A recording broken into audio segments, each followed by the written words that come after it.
Ito yung kadalasang pinoproblema ng lahat, red dashboard. Kung naalala nyo po previous month, so marami po tayong pinamimigay dito na ayuda, no? Kasi meron po nag-sponsor pa birthday at pa school supply.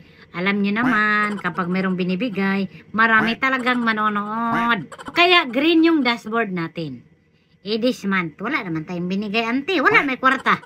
Kaya nag-red yung dashboard na yan kasi nga hindi ko nalagpasan yung performance previous month. Kailangan kasi malagpasan natin yung performance previous month. So kung nakakuha ako ng 3 million previous month, dapat this month makakuha ako ng 3.1 million or mas mataas pa. So dito sa may 3 second video views, kailangan din malagpasan ko yung 3.8 million. Hindi ko rin naman nalagpasan yung 3.8 million. Kasi wala namang nanonood. Kasi wala naman tayong binibigay. Kaya nag-read na rin at nag 1.8 million na rin. Itong engagement din. Kasi wala naman masyadong nag-engage. Wala naman nagsasabi na, idol, pang school supply. Idol, birthday ko ngayon. Wala nang ganon. Kaya nag-read din siya. At dito sa net followers, wala na rin masyadong nagpapalo. Kasi wala naman tayong binibigay.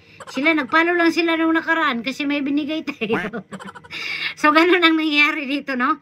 So, kailangan malagpasan ninyo yung performance ninyo previous month para mag-green yung dashboard ninyo. Kung hindi nyo yan malagpasan, mag-red talaga yan. Normal yan.